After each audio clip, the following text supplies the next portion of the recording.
This is my review of Star Trek Into Darkness. Shall we begin? I know that was lame, I'm sorry.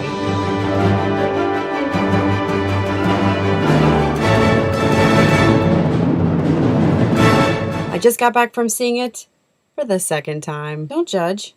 If you haven't seen it, first off, wait, where have you been? That's not nice. That's not nice of me to say. I mean, but really. No, really, where have you been? Some of my friends that are really diehards are not that happy with this film. They're a little bit upset that they don't feel that there's as much storytelling as in the TV series. And they're not really satisfied with this second movie because they feel like it's, spoiler alert, just Wrath of Khan. We are once again aboard the Starship Enterprise. We have a whole different set of problems. Like me, trying to remember what I wanted to say. Zachary Quinto does a great job as Spock. Chris Pine did a fantastic job as Kirk. I love Simon Pegg's character, Montgomery Scott. I mean, it's so freaking funny. Ugh. And also Carl Urban, who plays Bones. Really funny as well. Anton Yelchin plays Chekhov. And John Cho as Sulu. Zoe Saldana plays Uhura. She's back as Uhura, and she does a great job. Alice Eve, who plays Carol Marcus, she did a good job too. You know, I mean, they all did a fantastic job. Obviously, I still feel like really and truly this second movie was really focused more on Spock and Kirk, and then Khan. That's my really lame attempt at. Yeah, I'm not screaming right now. I'm doing it. There's Spock, Kirk, and Khan. Not sure how to say this. Benedict Cumberbatch? My name is Benedict Cumberbatch. My voice has been compared to a bunny in a velour suit, swimming casually in a pool of chocolate. Cumberbatch. I feel like those are the three main characters, and then everyone else is kind of ancillary. So, you know, they're definitely needed. I feel like this movie was really, well, on the, you know, from the outside, it might just look much like a bromance. Totally bromance. So Chris Pine, Kirk, Zachary Quinto, Spock, and together they make up one person. So Spock is logical, analytical, not as much of the, you know, caring gut instincts, feelings, whereas Kirk is just, I mean, that's what he is. That's all he is, really, is emotion and gut instinct. And he doesn't think things through to the level that Spock does. But that's why they need each other.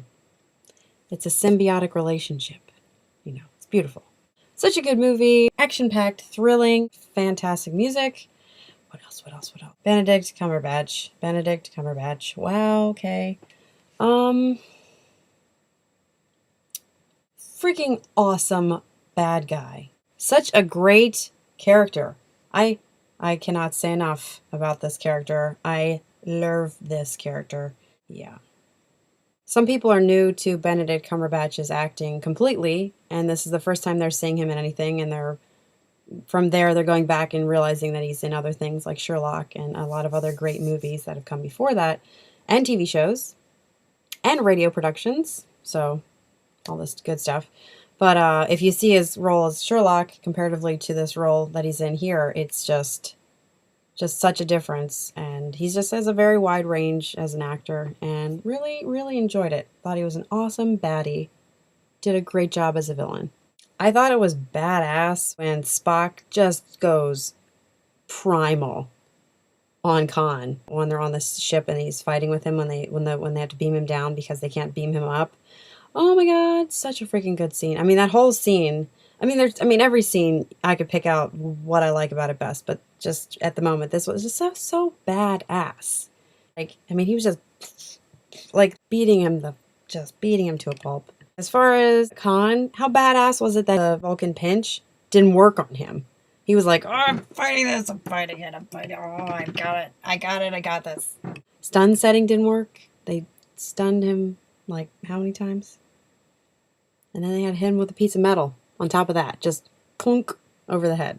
I was a little surprised by how they showed the Klingons, because I'm used to, you know, what they look like in Star Trek: The Next Generation. So Worf. It was interesting. I wasn't prepared, I guess. I wasn't sure what it would look like, but they have like ornate gold on their the forehead area. I'm not sure. I mean, it was cool. It was cool. Definitely cool. I love the warbirds. Who doesn't like the warbirds? I mean, the design of those ships are really cool, and how when they sit down.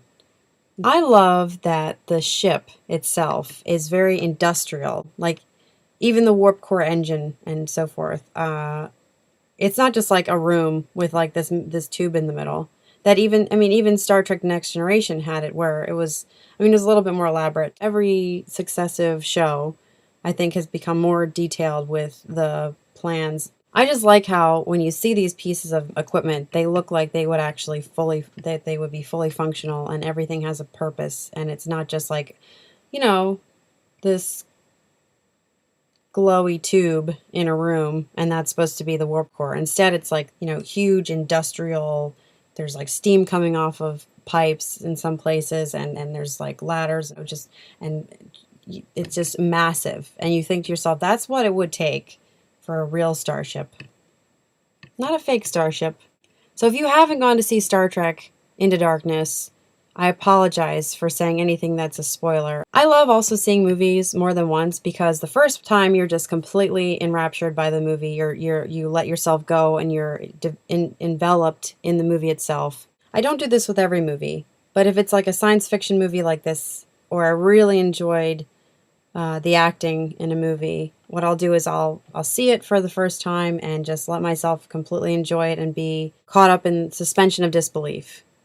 Whereas the next time around, either the second or third time, I'll break down that third wall and really look at it as the performance.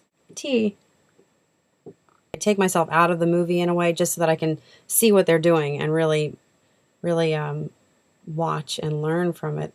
It's just really interesting. What I'm trying to say is, go see this movie. It's really great. And if you've already seen it, and you're just watching this because you like to watch things about things, then that's cool too. I would love to know what your opinion of this movie was. Do you think the storyline was the best way to go after the first movie?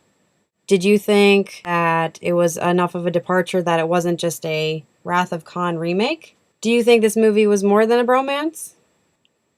What do you think is going to happen for the next Star Trek? Now that they've set up their entire crew, they're ready to go, they're on a 5-year mission, what do you think they're going to do? Do you think they're going to follow some sort of a pattern of another plot line that's already happened? Or they're going to create something completely different? Maybe they'll pull something in from Star Trek, The Next Generation. That would be cool. Like the Borg. Please like somewhere down here. Please subscribe. Please leave a comment. And I'll talk to you later.